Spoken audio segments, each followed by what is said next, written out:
Have you ever been humiliated in public, only to witness karma deliver instant justice? This story will leave you speechless and remind you why we should never judge someone by their appearance. If this resonates with you, please hit that like button and subscribe for more incredible stories of redemption that will restore your faith in humanity. Marcus Wilson wiped the sweat from his brow as he entered First National Bank on Friday afternoon. The summer heat was unforgiving, especially after working a double shift at the construction site. His worn jeans were covered in dust, his faded blue t-shirt had a small tear near the collar, and his work boots left faint dusty footprints on the polished marble floor. None of that mattered though. What mattered was the check in his calloused hands, a check that represented salvation for him and his 6-year-old daughter, Lily. The bank was busy, as it always was on Friday afternoons. Men and women in crisp business attire stood in line, scrolling through their phones or checking their watches impatiently. Marcus felt out of place among them, but he stood tall. This check was his lifeline, the result of 3 months of backbreaking overtime work and weekend side jobs. $20,000 that would finally cover Lily's specialized hearing aids and the speech therapy she desperately needed. Since losing his wife to cancer 2 years ago, Marcus had been Lily's entire world. He'd learned to braid hair, cook nutritious meals, and help with homework, all while working construction to keep a roof over their heads. When Lily's hearing began to deteriorate 6 months ago, the specialists had delivered devastating news: she needed specialized hearing aids that their insurance wouldn't fully cover. The speech therapy that would help her adjust would cost thousands more. Marcus had taken every extra shift possible, sacrificing sleep and what little free time he had. He'd fixed neighbors' roofs on Saturdays and repaired fences on Sundays. Every penny went into a special account he called Lily's Ears. And now, finally, he had enough. As the line inched forward, Marcus rehearsed what he would say to the teller. His hands trembled slightly as he held the check from Westridge Development Company, payment for the 3 months of overtime and weekend work he'd put in on their luxury apartment complex. Mr. Westridge himself had handed Marcus the check that morning, clapping him on the shoulder and thanking him for his exceptional work. "Next, please," called a teller, and Marcus stepped forward. The young woman behind the counter smiled politely. "How can I help you today, sir?" "I'd like to deposit this check, please," Marcus said, sliding the check across the counter. "And I need to withdraw $5,000 in cash for a medical appointment on Monday." The teller's eyes widened slightly at the amount on the check. "1 moment, sir. For a check this size, I'll need my manager's approval." Marcus nodded, understanding the protocol. He'd expected this. What he hadn't expected was the way the bank manager would look at him when she approached the counter. Patricia Harrington had been the manager of First National for 15 years. Her designer suit and perfectly coiffed hair exuded authority, and her expression as she looked Marcus up and down was one of immediate suspicion. "Is there a problem?" Marcus asked politely. Patricia barely acknowledged his question as she examined the check with exaggerated scrutiny. Her red-painted fingernails tapped against the counter as she turned the check over, held it up to the light, and frowned deeply. "Where did you get this check, sir?" Her tone made the respectful address sound anything but. "It's my payment from Westridge Development. I've been working overtime on their new apartment complex for the past 3 months, Marcus explained, suddenly conscious of the dirt under his fingernails. Patricia's perfectly plucked eyebrows rose. "Westridge Development? The luxury real estate company?" Her tone dripped with disbelief. "Yes, ma'am. I'm a foreman on their construction crew." Patricia's lips curled into a dismissive smile. "This check is fake," she announced, loud enough for nearby customers to turn and stare. "The paper quality is off, and this signature doesn't match what we have on file for Westridge Development." Marcus felt as if he'd been punched in the stomach. "That's impossible. Mr. Westridge handed me that check himself this morning." "I'm sure he did," Patricia replied, her voice dripping with sarcasm. "And I'm sure you have his personal phone number too." Actually, I do, Marcus said quietly, reaching for his phone. I can call him right now. Patricia rolled her eyes.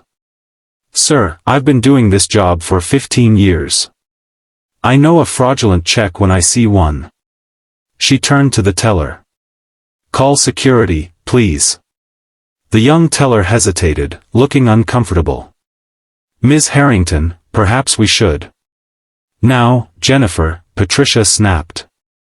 Marcus felt the room spinning around him. People were staring now, whispering behind their hands. In that moment, he wasn't a hard-working father trying to care for his daughter, he was a suspected criminal. Please, Marcus said, his voice breaking. My daughter needs this money for her hearing aids. I worked overtime for months to earn it. Patricia scoffed. That's quite the story. I've heard better ones from actual criminals. She held the check up between two fingers as if it were contaminated. Security will escort you out, and I suggest you don't return unless you want us to call the police. Marcus felt a wave of desperation wash over him. Without this money, Lily would continue to struggle in school. Her hearing was getting worse, and the longer they waited for intervention, the more her speech would deteriorate. He couldn't fail her. Not his little girl who had already lost so much. Is there a problem here? A deep voice cut through the tension. A tall man in an impeccable suit approached the counter. His silver hair and commanding presence immediately changed the atmosphere in the bank. Everyone, including Patricia, straightened their posture. Mr. Donovan, Patricia said, her voice suddenly honeyed. I was just handling a potential fraud situation.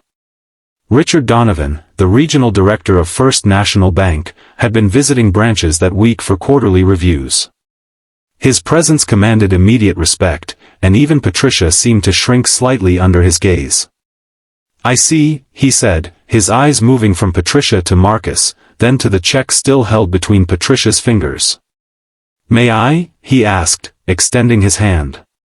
Patricia handed over the check, a smug smile playing at her lips. As I was explaining to this, gentleman, the check is clearly fraudulent. The paper quality is off, and the signature doesn't match our records for Westridge Development. Richard examined the check carefully, then looked up at Marcus. You're Marcus Wilson?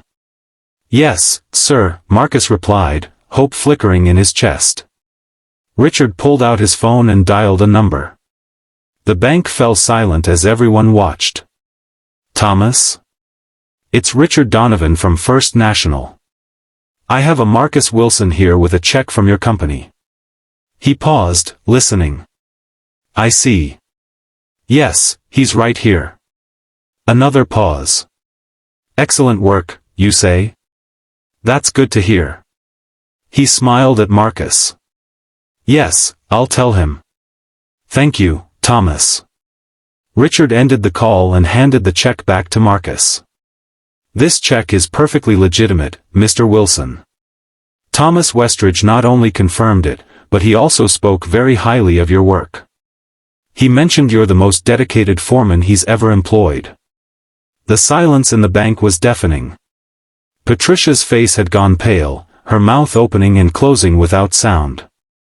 In fact, Richard continued, Thomas mentioned you've been working extraordinary hours to pay for your daughter's medical needs. He was particularly impressed by your dedication to both your job and your family. Marcus could only nod, relief washing over him in waves so powerful he had to grip the counter for support. Richard turned to Patricia, his expression professionally neutral but his eyes cold. Ms. Harrington, a word in private, please. Then to Marcus, sir, please accept my sincere apologies for this misunderstanding. Jennifer will process your check immediately, with no holds placed on the funds.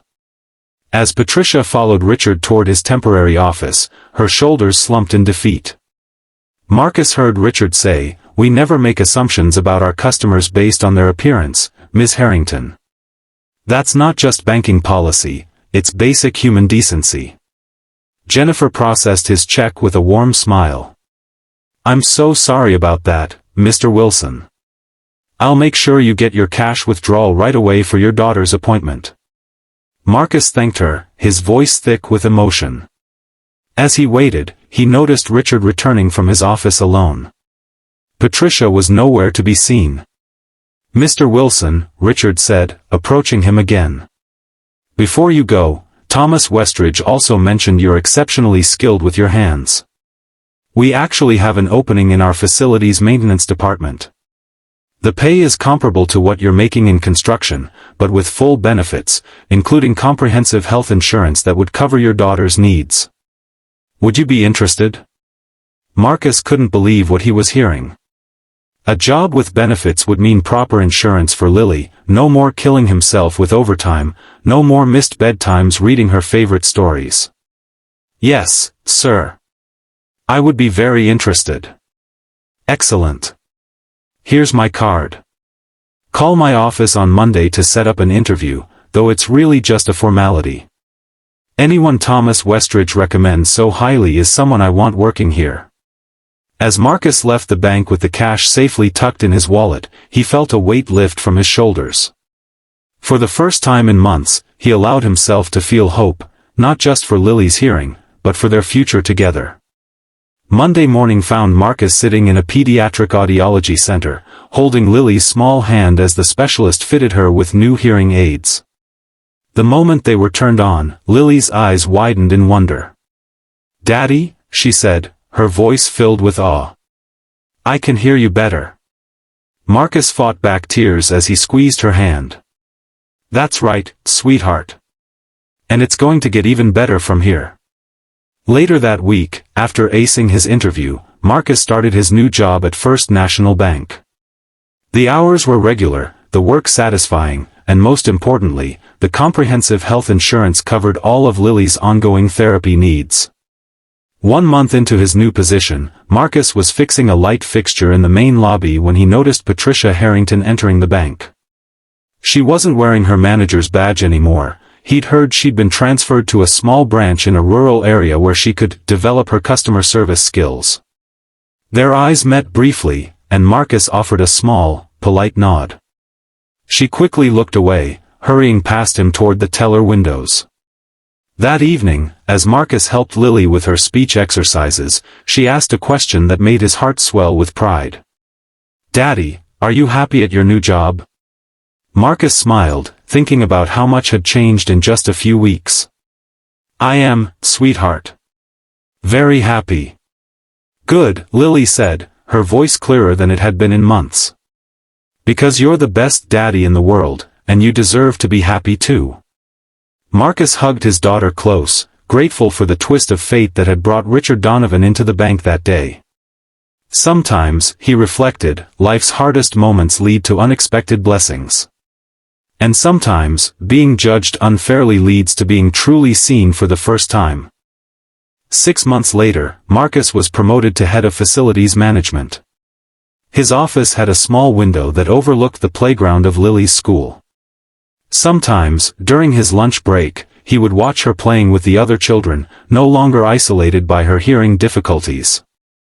On his desk sat a framed photo of Lily on her first day with her hearing aids, her smile brighter than the sun.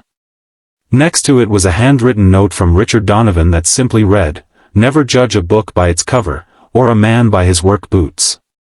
Thank you for reminding us all of that important lesson." If this story touched your heart, remember that appearances can be deceiving, and everyone deserves to be treated with dignity and respect. Hit that like button if you believe in second chances, and subscribe for more stories that remind us of the power of human kindness and the unexpected ways justice finds its way into our lives. Sometimes, the person you dismiss today might be the one who inspires you tomorrow.